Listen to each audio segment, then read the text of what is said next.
Hello दोस्तों, आपका स्वागत है आपके अपने चैनल टॉप सर में। दोस्तों आज हम आप लोग के लिए फिजिक्स के ना इम्पोर्टेंट क्वेश्चन लाए हुए हैं। आपसे रिक्वेस्ट है कि वीडियो अंत तक देखिएगा। हाँ, ये देख लेते हैं आप ये वीडियो तो हम गारंटी लेते हैं कि आपको यहाँ से 3 से 4 तो क्वेश्चन आ ही जाएगा। ठीक है, तो चलिए शुरू करते हैं। पहला जो है, प्रकाश एक ऊर्जा है। मान लीजिए आपसे पूछा प्रकाश क्या है, तो बोलना होगा कि प्रकाश एक ऊर्जा है जो हमारी आँखों को संवेदित करता है। ठीक है, चलिए अगला क्वेश्चन जो है, देखिए पॉइंट है, 1 लाइन में है सारा बात।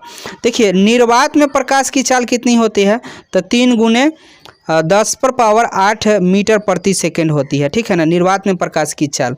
तो आपको क्वेश्चन आंसर साथ ही रहेगा एक ही, या हो सकता है 3 लाख लिखा रहेगा, 3 लाख किलोमीटर प्रति सेकंड। ठीक, चलिए अगला जो क्वेश्चन है, जो वस्तु प्रकाश उत्पन्न करती है प्रदीप्त कहलाती है। जैसे में देखिए प्रदीप्त का क्वेश्चन पूछेगा तो वही जो वस्तु प्रकाश उत्पन्न करती है।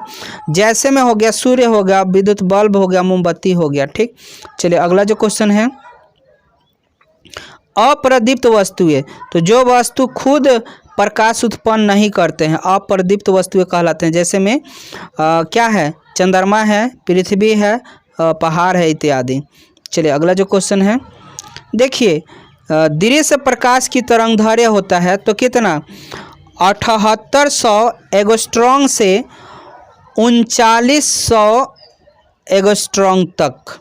ठीक है, चलिए अगला जो क्वेश्चन है, प्रकाश एक स्थान से दूसरे स्थान तक कैसे जाता है, तो विद्युत चुंबकीय तरंग के रूप में गति करता है। तो प्रकाश विद्युत चुंबकीय तरंग के रूप में गति करता है, तो ये भी बात याद रखिएगा। ठीक है, चलिए अगला जो क्वेश्चन है, अब प्रकाश के लौटने परिवर्तन किसको कहते हैं, तो प्रकाश किसी सतह से टकरा कर वापस लौटता है उसी को परावर्तन कहते हैं। ठीक है, चलिए अगला जो क्वेश्चन है, अपवर्तन, जब प्रकाश किसी पारदर्शी माध्यम से टकराकर अपने मार्ग से थोड़ा विचलित हो जाता है तो इस क्रिया को हम लोग क्या बोलते हैं, अपवर्तन बोलते हैं। ठीक, चलिए अगला जो क्वेश्चन है, देखिए निर्वात में प्रकाश की चाल सबसे अधिक होती है। आपको क्वेश्चन पूछेगा प्रकाश की चाल सबसे अधिक किस में होती है, तो आप याद रखिएगा निर्वात में होती है। ठीक,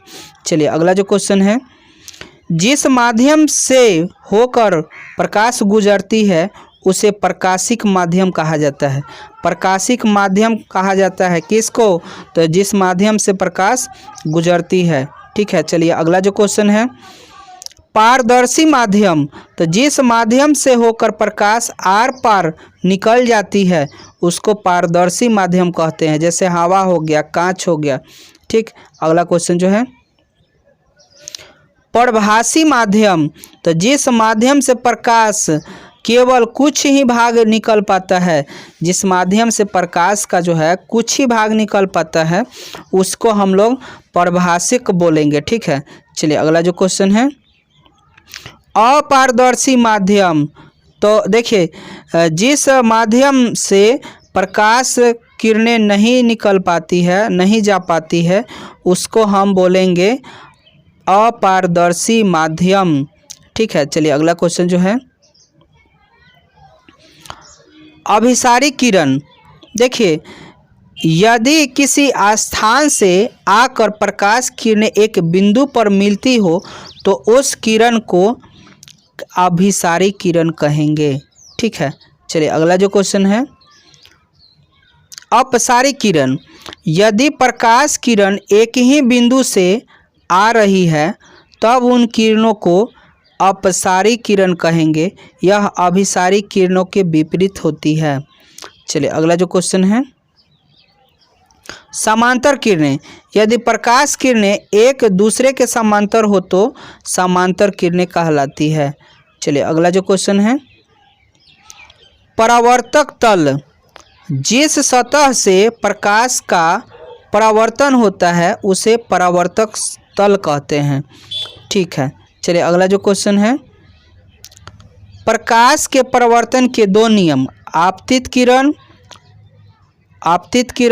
उसके बाद प्रकाश के परावर्तन के 2 नियम है। आपतित किरण यहाँ पर होगा परावर्तित किरण। तथा आपतन बिंदु पर डाला गया अभिलंब तीनों ही एक तल में होगा। यहाँ आपतन कोण परावर्तन कोण के बराबर होता है।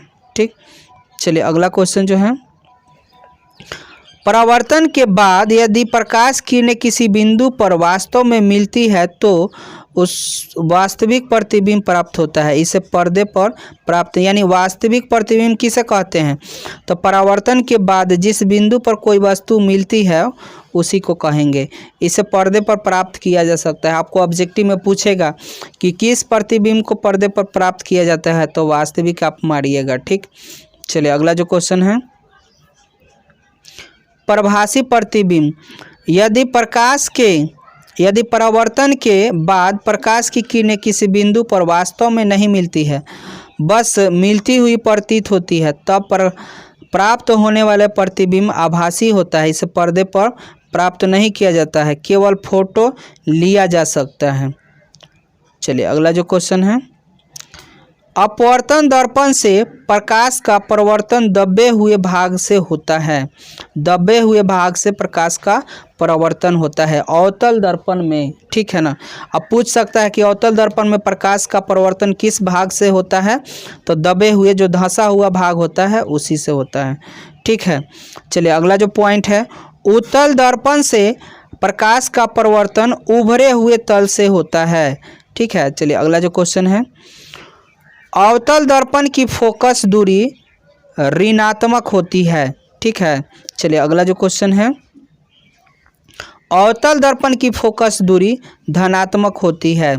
अगला क्वेश्चन जो है, गोलीय दर्पण की फोकस दूरी दर्पण के वक्रता त्रिज्या की आधी होती है। चलिए अगला जो क्वेश्चन है, देखिए दोस्तों यहाँ से तो आप बहुत ध्यान से देखिएगा, क्योंकि ये तो आएगा ही।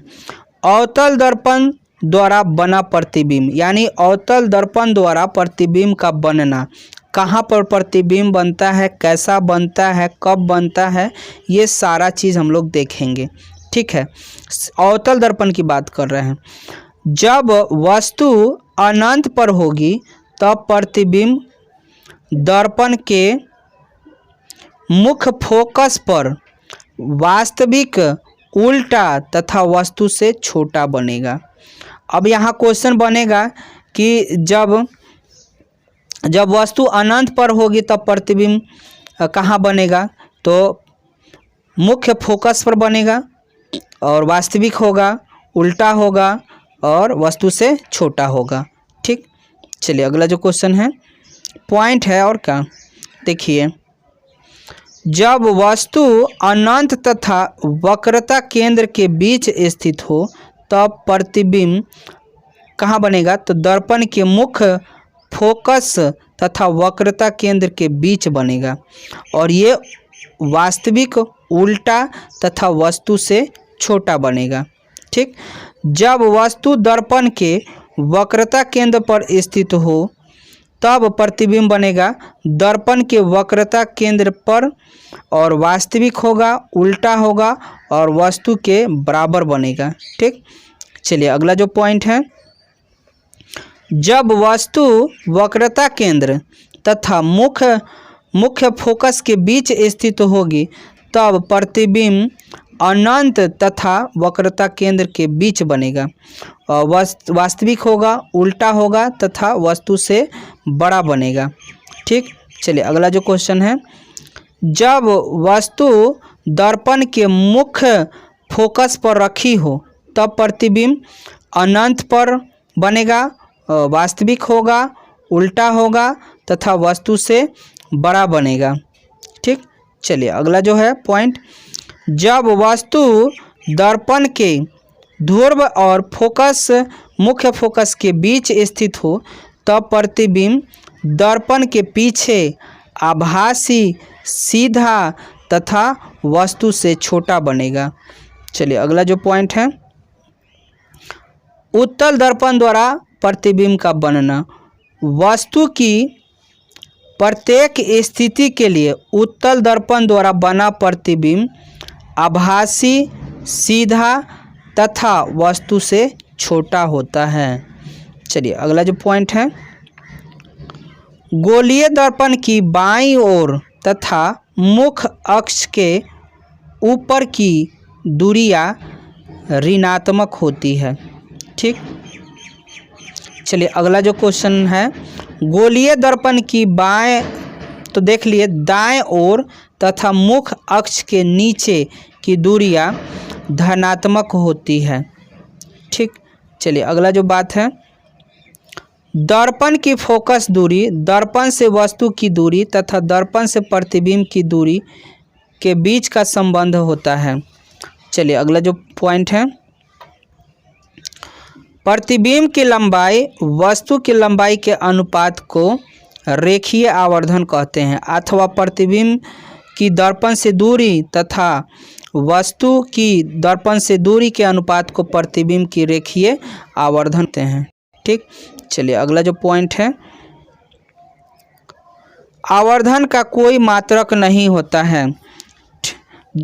दाढ़ी बनाने में आँख, कान, नाक, मुंह, दांत आदि जांच करने के टेबल लैंप में, गाड़ियों के मुख्य लाइट में कौन सा, तो अवतल दर्पण का उपयोग होता है। इन सब सारे कामों में अवतल दर्पण का उपयोग होगा। सड़क पर लगे हुए लैंप, गाड़ियों में ड्राइवर के सीट के बगल में लगे, ये सब जो है उत्तल दर्पण होता है। इसमें उत्तल दर्पण। उन दो बिंदुओं की जिनमें से किसी एक बिंदु पर रखी वस्तु का प्रतिबिंब दूसरे बिंदु पर बने संयुग्मी फोकस कहलाती है। मान लीजिए एक प्रतिबिंब है, यहाँ है, तो इसका इसमें बनता है, तो हम बोलेंगे इसको संयुग्मी फोकस